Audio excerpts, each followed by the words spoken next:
Well, good afternoon, everyone, and I hope everybody had a safe New Year's and good holidays over the last few weeks.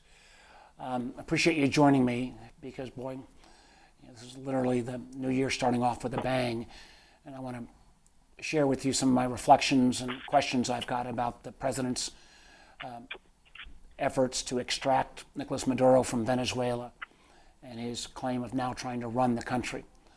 Let me start by, first of all, commending our military. They performed remarkably to extract Maduro from his home without any loss of life. To execute this was brilliantly done.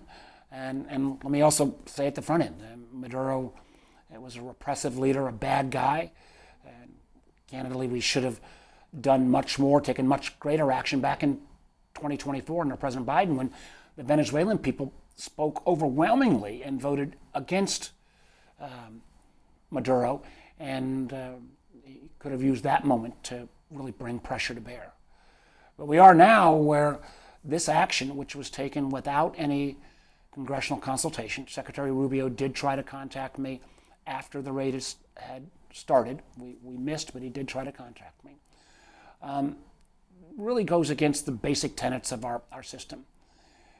The ability to declare war, the ability to take this broad a military action, and I completely reject that this was somehow simply an execution of a warrant. It just doesn't pass the smell test when you sent in the Delta teams and you literally have our armada off the coast of Venezuela for months. I mean, let's look at the reasoning that the administration used. If any country can go in and extract a leader of another nation simply based upon the presumption that they broke our law, what would then stop Vladimir Putin from saying, well, Zelensky broke Russian law, so he can go take him out, or stop President Xi from taking over Taiwan, because Chinese law has said for the last 40 years that Taiwan is simply a breakaway province. If we set up that set of rules and that set of precedents, there is no such thing in any international order, and big countries can go and extract leaders on any kind of charges that they might be brought up against. And if we say, well, American law is better than anyone else, well, if that's the case, why would this president then pardon the former Honduran President Hernandez, who was indicted and convicted under American law, was serving time for the exact same type of charges that were brought against Maduro, and yet Trump pardons him? So this puts us, I think, on a very dangerous path, the underlying reasons and rationale for this extraction. It was bold, but the question is kind of what next? And now we have the question of, the president has claimed that he's going to run Venezuela. Well, it appears that this extraction had very little to do with drugs and drug running, and much more to do with oil. And the idea that the American people could potentially have their sons and daughters who serve in the armed forces be troops on the ground in Venezuela to secure their oil. We've seen this movie before. We saw that when the Bush administration promised that the invasion of Iraq would be costless, that Iraqi oil would pay for it. That wasn't how it played out. And if you go back in history, even to 1953, when the CIA instituted a coup against the then Iranian leadership, again to protect oil, and instead creating ultimately one of our greatest adversaries, Iran, because of those actions, because there was not a plan of what next. And I have no idea about what is next. I do know that the Venezuelan people deserve democracy. They have expressed their views against Maduro. But again, the president, rather than saying he wants to work with the Venezuelan opposition, led by Ms. Machado, who received the Nobel Peace Prize for her work as opposition leader in Venezuela, instead, and maybe he's mad because he didn't get the Nobel Prize, and just blows off Machado and says she's not strong enough. Is that really his choice to make, or is it not the Venezuelan people's choice to make? I've sat on a number of briefs around Venezuela. I've never heard the current acting president Rodriguez viewed as anything other than a loyalist to Maduro and to Chavez before Maduro. So an awful lot of questions about what motivated this extraction, what was the legal reasoning, couldn't it be used by other nation states against our allies around the world? And again, the Western Hemisphere is something I've been interested in. I was an exchange student in high school in Argentina. We have often treated Central America and South America with almost benign neglect. But in many ways, over the last 70 years, there has been one theme from Democratic and Republican administrations that we were trying to change our image as a colonial or imperial power and looking to try to work with countries in that region in a collaborative way. Well, it looks like that 70 plus years of bipartisan foreign policy has been thrown out the window with a new, I guess he's calling it the Donroe Doctrine.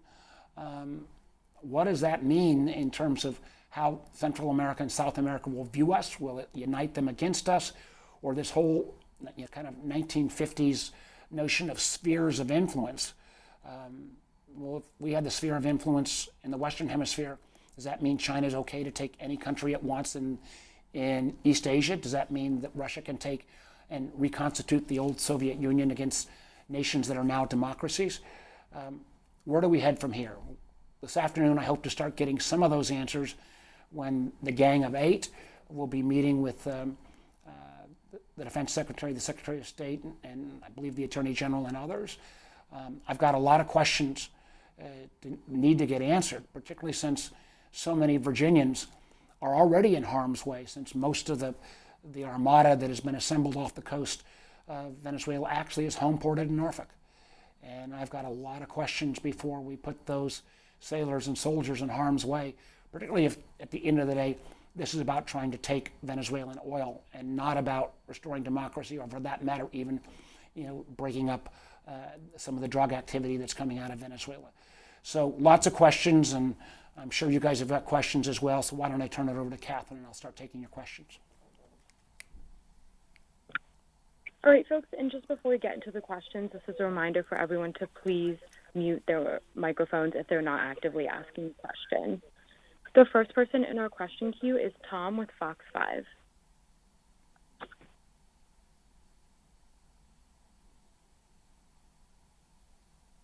Tom, are you there? Great. The next question is from Mitchell with WTOP.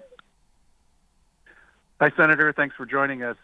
You have worked over the years with former Senator Marco Rubio, now the Secretary of State. What would you like to hear from him in terms of firming up plans for Venezuela? And related to the costs, the administration has said there are essentially no costs because of the oil, but as you just noted, there's an armada of some 15,000 military personnel, including many from Virginia, that are based in the Caribbean right now. Yep. We have already incurred costs in the tens, if not hundreds of millions, by deploying this fleet, by deploying this armada. The idea that the president has said he doesn't mind putting boots on the ground. I want to hear from Secretary Rubio an acknowledgement that this is not simply some execution of a warrant. I mean, you don't land Delta Force if you're doing law enforcement. You don't launch 150 planes.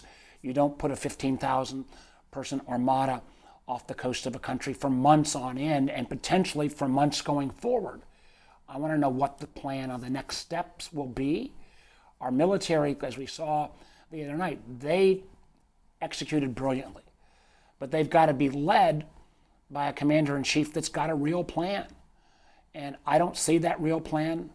I think it is obvious, at least from the president's own words, that this is about oil. It's not so much about stopping drugs, or sure as heck not about trying to bring some stability to and democracy back to Venezuela, which for a long time was one of our closest allies in South America. So I've got a lot of questions for Secretary Rubio. I've worked well with him. I appreciate the fact that he tried to contact me, but it was not, as the rules are, you're supposed to contact and consult Congress before a strike, not after the strike. So I've got a lot of questions about where we go from here, and do they really, the notion that this was a law enforcement action doesn't pass the smell test at all. And are they really going to stick to the idea that it is okay for any big country to go in and snatch a leader of a smaller country if they simply make the claim that they've they've violated the large country's laws. And that seems to be the precedent that was set. And I hope you can disabuse me of that notion. All right, the next question is from Nathaniel with Scripps News. Hey, Senator, thank you for doing this. Really appreciate it. I want to touch back to a point that you just brought up regarding congressional notification. Secretary Rubio told reporters the morning after this attack and extraction that this was not the kind of mission that you could give congressional notification on. Given your years of working with him on the Intelligence Committee, do you take that as a credible response from him? Do you take him at his word on that? The Gang of Eight was set up for exactly this circumstance. You take the leadership, Democrat and Republican, of the House and Senate, and the leadership of the intelligence committees. We absolutely know how critical it is to keep confidential information confidential. It's never leaked. So I disagree with my friend Marco Rubio. This is exactly the kind of circumstance where you would notify the Gang of Eight at the most confidential level before an attack took place. And the idea that they're trying to argue that this is simply some kind of law enforcement action, it doesn't pass the smell test. All right, our next question is from Gabrielle with Nexstar. Hi, Senator. Thanks for taking the time. With Congress returning this week, Venezuela is almost overshadowing a number of other big issues that you were set to work on this week. Can you speak a little bit about balancing those different issues, like the health care fight, with people's premiums already starting to go up? What can be done for that? And does that kind of fall by the wayside this week because of Venezuela? Well, Gabrielle, in a normal circumstance, that's why we have the committee structure, that you should be able to walk and chew gum at the same time. You should be able to do more than one thing.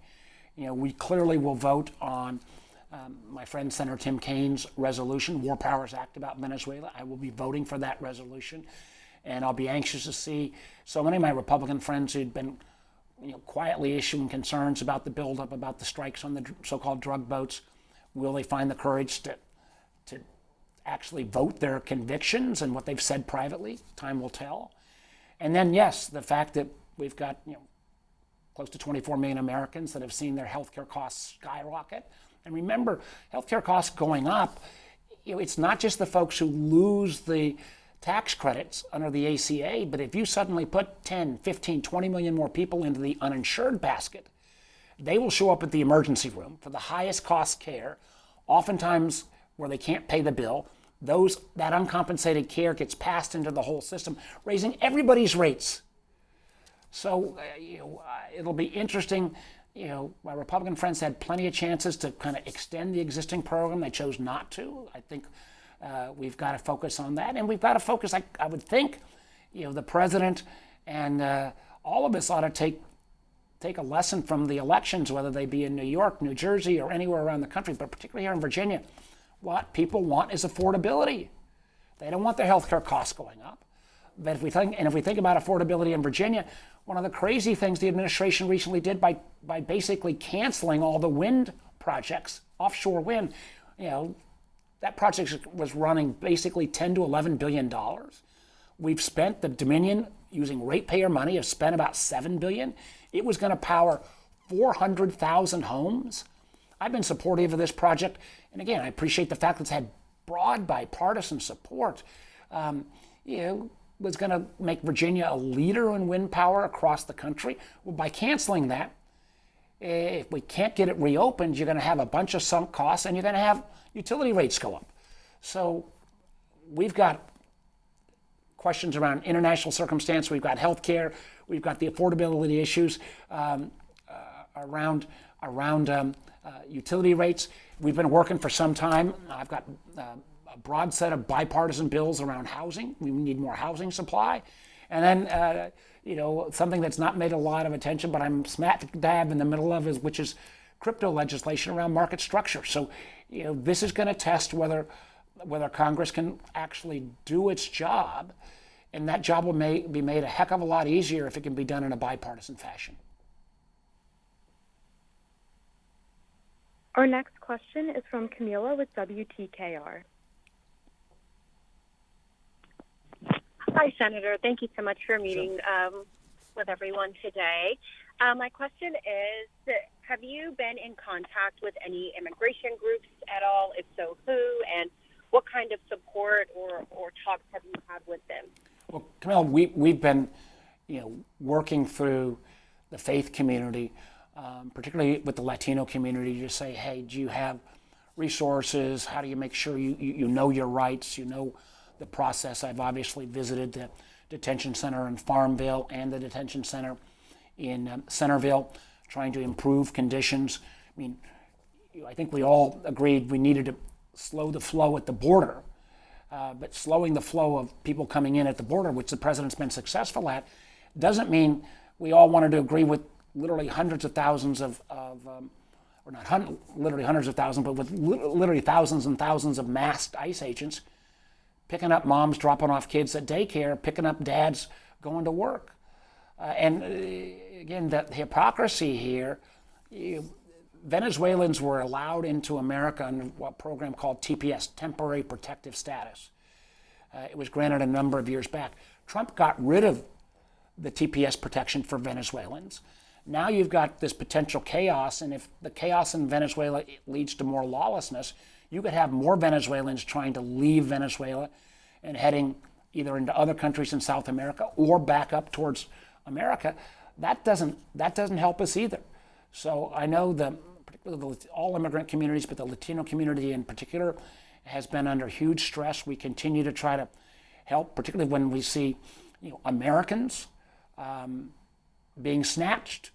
We've got a right to help there, and unfortunately, it is shown what the president initially said was he was only go after the quote-unquote bad guys who've violated American law. I think the numbers at the end of the year were less than 25% of the people who've been picked up in Virginia had violated any laws at all. So we are helping out, but it's also my fear is with this this action now in Venezuela, it throws even more uncertainty into the mix. And I think the Attorney General has said, well, these Venezuelans can now apply for refugee status, but even the processing of refugee process had been dramatically slowed in the last few months. So there's a lot of questions we got to get answered. Up next, we have Noah Kim with WTKR. Noah, are you there? All right, up next, we have Jacob with Scripps News. Hey, Senator, thank you so much for doing this call, echoing what other folks have said. Two quick questions, if I may. Firstly, you mentioned sort of the precedent-setting nature of this. I'm wondering if you could speak to what you see as some potential downstream impacts. Do you truly believe that folks like Putin will be more emboldened to, continue aggression in Ukraine, or President Xi in Taiwan? And then secondarily, with, a few minor exceptions, we really have not heard a lot of criticism or complaints from Republicans about the lack of congressional involvement in this process. I'm wondering if you can just speak to, from your perspective, working alongside your colleagues, why that is, why you see so many Republicans going along with the administration and not perhaps speaking out about, not being involved in all of this. Great questions, Jacob. First, look at the basis that Secretary Rubio has said, that this was somehow simply execution of a warrant. I don't buy that. You don't send an armada, you don't send in Delta Force to execute a warrant. And even if you accept the reasoning, then I think it absolutely gives more of a green light for Putin to say, well, Zelensky, he's broken Russian law, we're going to go grab him. And Chinese law has been consistent since the founding of the CCP, that they view Taiwan as part of their country. So under Chinese law, why couldn't they go back and take Taiwan? Or, take it even to, the kind of more absurd level. India could say that it doesn't like the leadership of Nepal, a smaller country adjacent to India, and say, we're going to take that leadership out. Where does this end if you don't have any international norms, and countries can take action based upon their own self-interest alone? And again, if I go back and even if you grant the president, well, listen, our law is the best. We have the best standards. I heard one Republican say, on one of the Sunday shows, American law is the best in the world. Of course, it needs to be honored. Well, under that case, and if we're saying we're going after drug runners, why would you then pardon the former president of Honduras, President Hernandez, who was convicted and serving time under American law for drug running? The hypocrisy of that, I mean, we all are used to hypocrisy in politics, but this kind of makes you gag. And so it's just, it's beyond nonsensical. And on top of that, it almost feels like Donald Trump has this idea of the 50s of where big countries have spheres of influence. And our sphere of influence is all, we get to do whatever we want in the Western Hemisphere. That has not played out too well for our country when we've taken those kind of actions. But it also then begs the question, well, does that mean Putin's got a sphere of influence? Not just Ukraine. Does that mean the Baltics? Does that mean Poland? Does that mean Hungary? The former Soviet states? If those leaders break Russian law, can they be extracted? Does China get all of East Asia? Not just Taiwan, but can it take parts of Japan, parts of Korea, Southeast Asia? I mean, where does this end? This is the whole reason why there were these international rules and norms set up. They're not perfect, and a lot of times, they have been abused. But the idea that we would walk away from that whole order by giving a green light for big countries to take on small countries with no repercussions, that scares the heck out of me. And to your second question, it's been a question I've been asking myself. I mean, I hear particularly on the Intelligence Committee, time and again, my colleagues saying, Republicans say, hey, Mark, you stay at it. I even had one Republican senator say to me, Mark, it's like you're our conscience. I don't want to be your damn conscience. I want you to vote your conscience. And what I was hopeful before Christmas, after the president's policies took a shellacking in elections in Virginia, New Jersey, New York, frankly, all across the country. And he seemed to get more and more thinking he was an absolute power. The level of discontent from my Republican friends, who I know love our country, kept rising. But the rubber's really going to hit the road this week. Remember, in many ways, President Trump was elected because he said he was going to take America out of endless wars. Well, he's struck Venezuela. He's attacked in Nigeria. He's now threatening Colombia, Nicaragua, Cuba. Are we just going to give this guy a blank check to do whatever he wants? Using the best military in the world, but read the Constitution. That's not the way the system's supposed to work. And I desperately hope that my Republican friends, and many of them are my friends, will do the right thing and actually step up and voice their concerns and do the kind of oversight that our system was set up for. All right, next we are going to go back to Tom with Fox 5. Senator, I apologize. I had some phone issues before, so if this came up, no problem. Allow me to ask you. As the vice chair of the Intelligence Committee, I'm not going to ask you what you need, what you want to hear in the secret briefing that's supposed to be given to Congress today by the administration. But can you explain to folks, Senator, why it matters that the White House did not consult with congressional leaders prior to taking this action in Venezuela? Why is that important? Well, remember, if you go back to the Constitution, the power to declare war was specifically given to Congress. And that's because we had just freed ourselves from a monarchy, and we didn't want to put in a single individual, in the past, the king, the ability to drag a country into war. So there was always this notion that you're supposed to talk to Congress. Now, there will be debates about the legality of this action or non-legality, but it really doesn't pass the smell test when you put an armada off the coast of Venezuela for months, and an armada that is disproportionately made up of ships that are home-based in Virginia, where potentially then the president says, he doesn't have any problem with putting boots on the ground, where sons and daughters of Virginians could be put in harm's way. This shouldn't be left to one individual. So the consultation that takes place, and Secretary Rubio is right. You might not be able to, with this action that required element of surprise, that you wouldn't brief all 535. But that's what we set up the Gang of Eight. Marco Rubio was a member of the Gang of Eight. And when we didn't get briefed appropriately, sometimes under Biden, he was mad as hell. And so the idea that you're only going to brief after the event has started doesn't pass the smell test, isn't what the setup was. And the reason you have the Gang of Eight is because it has never leaked. I take this job very responsibly, being chair and now vice chair of the Intelligence Committee. I know that secret information, if it's handled sloppily, could cost people's lives. We saw that kind of sloppy handling by Pete Hegseth with the Signalgate effort earlier, where plans for a strike in Yemen were discussed on a non-secure line that had a reporter on it. Boy, you talk about Pete Hegseth never had the courtesy to go down to Hampton Roads and talk to the parents of those sailors who are mad as hell. I heard them. So the idea that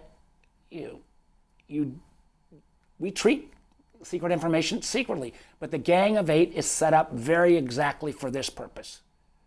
If you've got a surprise action, you at least consult with Congress. And let me tell you, it's usually a call hours before the action takes place, but at least it meets the framers' intent that it's not a single individual taking our nation into war. And you do it only after the fact. And when it appears now that the reasoning was not even really what was given to the Congress and the people beforehand, that it's about drugs, but it's about securing the oil in Venezuela. And let me just say, Tom, one item on that as well. Venezuela got a lot of oil, close to 20% of the known reserves in the world. It used to produce about 4 million barrels of oil a day. It produces now about 1 million barrels because other than the Chevron operation, the rest of the whole petrochemical infrastructure in Venezuela has gone into the ditch because of Chavez and then Maduro's stupid policies. But to somehow make the case that we're going to go put American troops in harm's way to protect oil, and that oil, to get it, and that oil, Venezuelan oil, is going to pay for all of our costs. Well, same argument we saw in Iraq that didn't come to pass. But because the Venezuelan oil infrastructure is so broken down at this point, it would take everything I've read 2 to 3 years to get it back up and operating. Does that mean we're going to run Venezuela for 2 to 3 years? Is that what the American people signed up for? I don't think so. So it is important in substance, it's important in form, and I am very disappointed that we didn't get that briefing. I can tell you the Senator Rubio that I worked with would have felt the same way I feel, that your job with the Gang of Eight is to notify, even when it's actions like this. And it is, again, doesn't pass the smell test that somehow this was just an execution of a warrant, so it was a legal matter. The Delta Force doesn't enforce warrants around the world. These are our most capable soldiers we have. Their job is to help make and help protect America around foreign policy and military issues. They're not some, random, they're not simply a part of law enforcement. All right, folks, we have time Thanks, for Senator. one last question. All right, So, everybody. Judd from VPM. Okay, I'm sorry, go ahead. Thanks, Senator.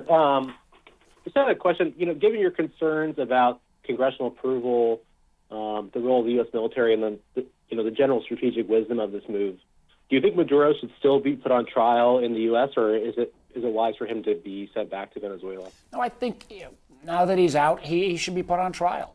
I mean, he's a bad guy. Let's not pretend that he didn't drive Venezuela straight into the ditch, that the Venezuelan people in 2024 overwhelmingly, against threats to their own personal life, because Maduro supposedly had a great secret police that would, arrest and sometimes kill opposition. They went out and by a 2-1 margin voted him out. And again, it was a huge mistake back in 24 for us not to not to try to push the region to get rid of him then. But his bad actions don't justify this kind of action without taking it to the American public, without taking it to the Congress, without trying to build some kind of international support. I know people said this is an analogy to Panama. When Panama, Noriega had actually declared a state of war with the United States. The Panamanian General Assembly or legislature declared a state of war. That didn't happen here in Venezuela. So now that he's out, he should be tried and suffer the full consequences of his actions. But again, our kind of moral high ground on that has been hugely undermined.